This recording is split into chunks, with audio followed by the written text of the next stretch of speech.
Charles, I'm 54 years old. I'm 6'1" when I'm fully assembled and weigh about 235 pounds.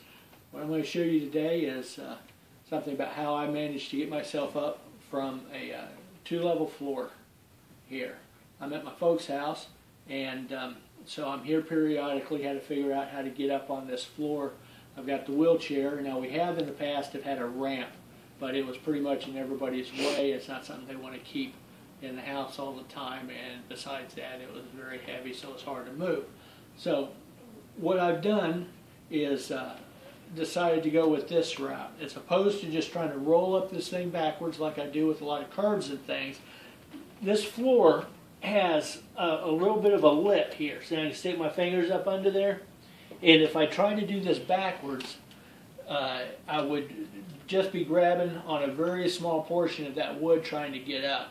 Not only would that, not only is it really difficult, anytime there's a lip like that, it makes it even more difficult.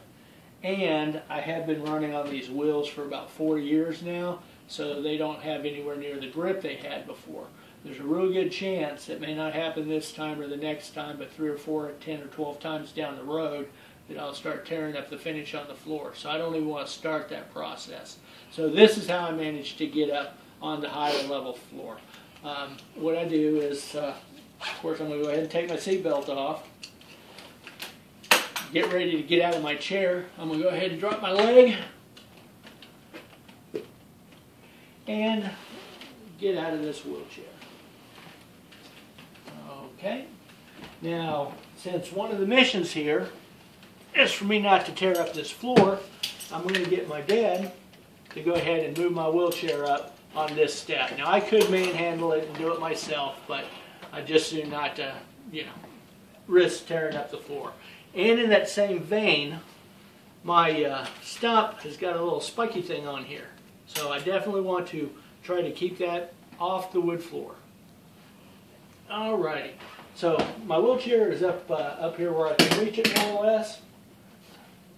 I'm going to go ahead and put these brakes on, even though they don't work very well anymore. They definitely need to be adjusted. I'm going to go ahead and get on here.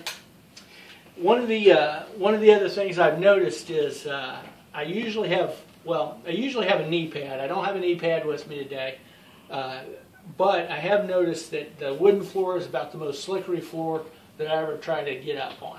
So I thought I'd try something a little bit different today, and to roll this thing down and get some grip just on this. Maybe it'll help from being so slippery. So what I'm going to do, my normal way of getting up in the wheelchair is I line up like this. The front of the seat's here. I'm pointed this way. I want to get this knee. I'm going to get up on this knee, and once I do that, when I rotate, I'll be pointed in the right direction to get up in this chair. So, since this floor is kind of slickery, I'm going to grab a hold of my chair really good, hopefully, and get myself up. Maybe. There we go.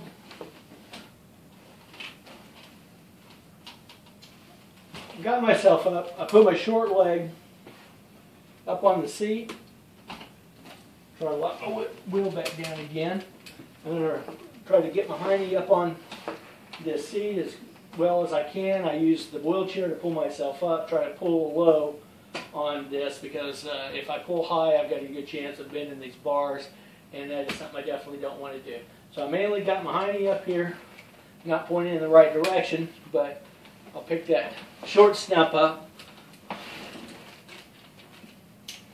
pull it around, get my seatbelt pieces, because one thing I always do is when I don't have any feet on it all, I definitely want to have the seatbelt. I do not want to come separated from my wheelchair. Put my prosthetic over here where I can reach it.